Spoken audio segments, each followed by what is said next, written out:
பாருங்க, சில நேரத்தில் வாக்குத்தத்தை மறந்து போயிடும். ஆசீர்வாதம் மேன்மேலும் என்ன செஞ்சிடும், மறந்து போயிடும். அப்போ ஒரு போராட்டம் வரும்போது தான் வாக்குத்தத்தமே ஞாபகம் வருது. என்ன, ஒரு போராட்டம் வரும்போது தான் வாக்குத்தத்தை. நீங்கள் இந்த வாரம் இந்த வருஷம் நியூ இயரோட வாக்குத்தத்தம் என்ன கொடுறோம்ல,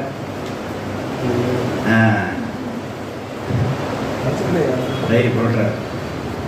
என்ன, சில வாக்குத்தத்தை மறந்து விடும். இந்த வருஷம் மறந்து போயிடும். ஒரு போராட்டம் வரும் பாருங்க, ஆண்டவரே இந்த வருஷம் எனக்கு செய்யணும்னு சொன்னீங்க, ஆண்டவரே இந்த ஆண்டு இந்த தீமை பெற்றுக் கொடுக்கணும், எனக்கு நன்மை செய்யணும்னு சொல்லி அப்போ தான் வாக்குத்தத்தை நினைவு கூறுறார். சொல்லிட்டு சொல்கிறாரு, தியானம் பண்ணுற பூர்வ காலத்தில் உள்ள காரணம். பூர்வனா அவர் வாழ்க்கையில், அவர் பிரச்சனை வாழ்க்கையில் செய்ய நன்மையை வாசிக்கலாம்.